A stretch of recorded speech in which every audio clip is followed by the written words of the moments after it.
कभी सोचा है जब आप वोट देने जाते हो तो इलेक्शन कमीशन ऑफ इंडिया के पास कितनी पावर्स होती है? सिर्फ वोटर लिस्ट बनाना या हटाना, या फिर ये भी डिसाइड करना कि कौन इंडियन सिटीजन्स है और कौन नहीं? यही सवाल अब सुप्रीम कोर्ट के सामने है कि can the election commission of India determine citizenship of a voter through the special intensive revision? एक सिंपल लगने वाला क्वेश्चन, पर इसका जवाब डेमोक्रेसी के फाउंडेशन को हिला सकता है, और जिसकी वजह से ही सुप्रीम कोर्ट में काफी हीटेड हियरिंग देखने को भी मिली है। तो क्या हुआ है justice Suryakant and Joy Mallya Bagchi की बेंच के सामने, एंड तक देखते हैं। अब इमेजिन करिए कि बिहार में 65 लाख लोगों के नाम सडनली ड्राफ्ट वोटर लिस्ट से डिलीट हो गए। सोच के देखिए कि कल आपका नाम भी लिस्ट से गायब हो जाए और कोई प्रूफ ही ना हो कि आपने फॉर्म भर दिया था। Frustrating, right? यही इशू लेकर association for democratic reforms supreme court पहुंच गई थी, और अब ये पूरा मैटर एक नेशनल डिबेट बन गया है। जस्टिस सूर्यकांत और जॉय माल्या बागची की बेंच अब डिसाइड करेगी कि क्या इलेक्शन कमीशन अपने एसआईआर के जरिए सिटीजनशिप वेरीफाई कर सकती है। कोर्ट ने खुद रिमार्क भी दिया है कि it is one of the issues that will arise in final matter. मतलब ये सिर्फ एक साइड क्वेश्चन नहीं, बल्कि मेन इशू बन गया है। अब एडीआर की तरफ से मौजूद है एडवोकेट प्रशांत भूषण। उन्होंने कोर्ट से कहा कि ईसीआई को रोका जाए from determining citizenship during this SIR process. उन्होंने कुछ प्रैक्टिकल और शार्प पॉइंट्स रखे। एडवोकेट भूषण ने कहा कि वोटर लिस्ट को फेयर बनाने के लिए ईसीआई को एक डी डुप्लीकेशन सॉफ्टवेयर लगाना चाहिए, जिससे कोई वोटर एक से ज्यादा जगह रजिस्टर ही ना रहे। कोर्ट ने इस आइडिया को गुड सजेशन भी कहा, जो कि एक पॉजिटिव साइन था। लेकिन एडवोकेट प्रशांत भूषण यहाँ रुके नहीं। उन्होंने बताया कि ईसीआई अपने ही मैनुअल को फॉलो नहीं कर रही, जिसमें लिखा है कि हर बूथ लेवल पर एक ग्राम सभा या सोशल ऑडिट होता है for voter verification. Advocate Bhushan ने कहा कि they used to do this exercise is also not being done. It's either called a social audit or a booth level सभा और ग्राम सभा। So basically ECI पर ये एलिगेशन है कि वो अपने ही प्रोसेस से भटक गई है। फिर उन्होंने एक और मेजर कंसर्न उठाया। इनमरेशन फॉर्म सबमिट करने के बाद वोटर्स को कोई एक्नॉलेजमेंट स्लिप नहीं मिलती। उन्होंने कहा कि there is no proof to show that I have given the enumeration form. If tomorrow my name is deleted on this basis, I have no proof to show. Imagine करिए कि आपने form दिया है और कोई रिकॉर्ड ही नहीं बचा। ये तो वोटर के राइट को अंडरमाइन करता है। एडवोकेट भूषण ने ये भी कहा कि ईसीआई को 2003 का इलेक्टोरल रोल अवेलेबल करना चाहिए इन अ सर्चेबल फॉर्मेट, क्योंकि अब बूथ नंबर्स भी चेंज हो गए हैं और लोग अपना नाम इजीली वेरीफाई नहीं कर पा रहे। लेकिन यहाँ कोर्ट ने एक इम्पोर्टेंट बात उठाई, प्राइवेसी का issue. Justice Joy Mallya Bagchi ने रिमार्क किया कि the prejudice may be the data available at large, issues of collective protection of data of Indian citizen. The data is a valuable asset that the ECI is holding in trust. यानी कि अगर voter data openly searchable हो गया तो privacy breach का risk बढ़ जाएगा। पर जस्टिस बागची ने एक बैलेंस्ड सोल्यूशन भी सजेस्ट किया। उन्होंने कहा कि an individual could be given a password to access the data. Court ने ये भी बोला, this is a suggestion which we would want to make to the ECI also. We want you to deliberate on this. मतलब transparency और privacy के बीच एक safe middle path निकालना होगा। अब थोड़ा बैकग्राउंड भी समझे तो बिहार में जब एसआईआर चल रहा था तब 65 लाख नेम्स ड्राफ्ट लिस्ट से डिलीट हो गए थे। कोर्ट ने तब एक्सरसाइज रोकने से मना कर दिया था, पर बोला था कि वो खुद मॉनिटर करेंगे। अब 14 अगस्त को सुप्रीम कोर्ट ने ईसीआई को डायरेक्ट भी किया था कि वो उन डिलीटेड नेम्स की लिस्ट अपलोड करे, और 22 अगस्त को एक और बिग डिसीजन आया था।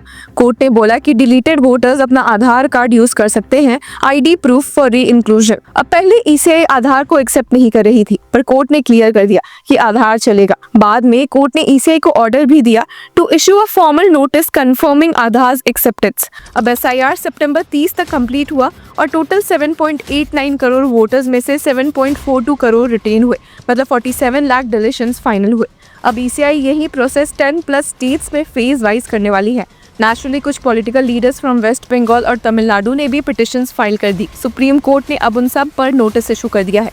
जस्टिस कांत ने कहा भी कि you have to keep in mind local condition of new states. Some places where literacy is very high. In Bihar, where the people are going to other states is very high. That may not be the case in Tamil Nadu. Every state is different. और अब ये matter 26 और 27 नवंबर को दोबारा सुना जाएगा। Justice Kant ने कहा कि on 26th first we will take up this application and whatever the outcome that may have some reflection on the other matters. लेकिन यहीं पर एक और ट्विस्ट भी आया, आधार और सिटीजनशिप का कंफ्यूजन। सुप्रीम कोर्ट ने एक इम्पॉर्टेंट क्लैरिफिकेशन दी। UIDAI का notification can not override a statutory provision. Justice Bagchi ने एक्सप्लेन भी किया कि a government notification notification does not override primary legislation. अब section 23 subsection 4 of the representation of the people act clearly कहता है कि electoral registration officer voter की identity verify करने के लिए आधार नंबर मांग सकते हैं। जस्टिस बागची ने कहा कि until unless that provision is amended or you challenge that provision as ultra-vires, a notification by UIDAI in the executive sphere will not override a primary legislation. उन्होंने और भी क्लियर कह दिया कि आधार is definitely a proof with regard to identity, पर ये proof of citizenship नहीं है। मतलब आधार से आपकी पहचान कंफर्म होती है, पर ये आपका नेशनलिटी प्रूफ नहीं बन सकता। अब ये एक subtle but very important legal distinction है। आइडेंटिटी और सिटीजनशिप दोनों अलग चीजें हैं। अब हियरिंग के दौरान एडवोकेट अश्विनी उपाध्याय ने आर्ग्यू किया कि फॉर्म 6 जिसमें आधार नंबर मेंशन करने का ऑप्शन है UIDAI के नोटिफिकेशन के खिलाफ है। उन्होंने बोला कि फॉर्म 6 को अमेंड नहीं किया गया, जबकि UIDAI क्लियरली कहता है कि आधार प्रूफ ऑफ सिटीजनशिप नहीं है। इस पर जस्टिस सूर्यकांत ने कामली रिमाइंड किया कि under the statutory scheme Aadhaar is neither proof of citizenship nor domicile. Justice Bagchi ने भी section 9 of the Aadhaar act refer किया, जिसमें लिखा है कि Aadhaar shall not be proof of citizenship. लेकिन उन्होंने ये भी पॉइंट आउट किया कि UIDAI के नोटिफिकेशन RP एक्ट के प्रोविजन को ओवरराइड नहीं कर सकता, क्योंकि पार्लियामेंट के लॉ के जरिए आधार को आइडेंटिटी प्रूफ के रूप में एक्सेप्ट किया गया है। तो अब सवाल ये है कि क्या ECI अपनी वोटर लिस्ट रिवाइज करते हुए अपनी बाउंड्री क्रॉस कर रही है? क्या सिटीजनशिप वेरीफाई करना इलेक्शन कमीशन का काम है या ये मिनिस्ट्री ऑफ होम अफेयर्स का डोमेन है? क्या आधार आइडेंटिटी प्रूफ के रूप में वैलिड है या फिर उसे इंक्लूजन के लिए यूज करना इलीगल होगा? और सबसे बड़ा सवाल, क्या मिलियंस ऑफ वोटर्स का नाम गलती से लिस्ट से हट सकता है बिना किसी प्रूफ के? अगर हाँ, तो क्या हम अपने बेसिक डेमोक्रेटिक राइट्स के लिए भी अब कोर्ट के ऑर्डर का वेट करेंगे? सीनियर एडवोकेट गोपाल शंकर नारायण ने कोर्ट को कहा कि the legality is something that has to be answered immediately. वहीं सीनियर एडवोकेट कपिल सिब्बल ने भी कहा कि the fate of the country depends upon these elections. अब उनका पॉइंट सिंपल था कि अगर ये मैटर क्लियर नहीं हुआ तो पूरे इलेक्शन प्रोसेस की लेजिटिमेसी पर सवाल उठ सकता है। सुप्रीम कोर्ट ने अभी तक बैलेंस स्टैंड रखा है।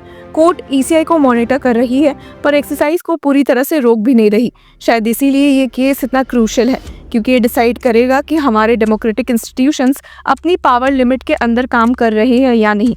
तो अब सबकी नज़र 26 और 27 नवंबर पर है। तभी डिसाइड होगा कि क्या इलेक्शन कमीशन सिटीजनशिप वेरीफाई कर सकती है, क्या आधार वोटर आइडेंटिटी के लिए वैलिड है, और क्या SIR एक ट्रांसपेरेंट प्रोसेस बनेगा या एक और पॉलिटिकल कंट्रोवर्सी। तो व्यूअर्स, आपकी क्या राय है हमें कमेंट सेक्शन में ज़रूर बताएं, और तब तक के लिए कीप फॉलोइंग लॉजिक।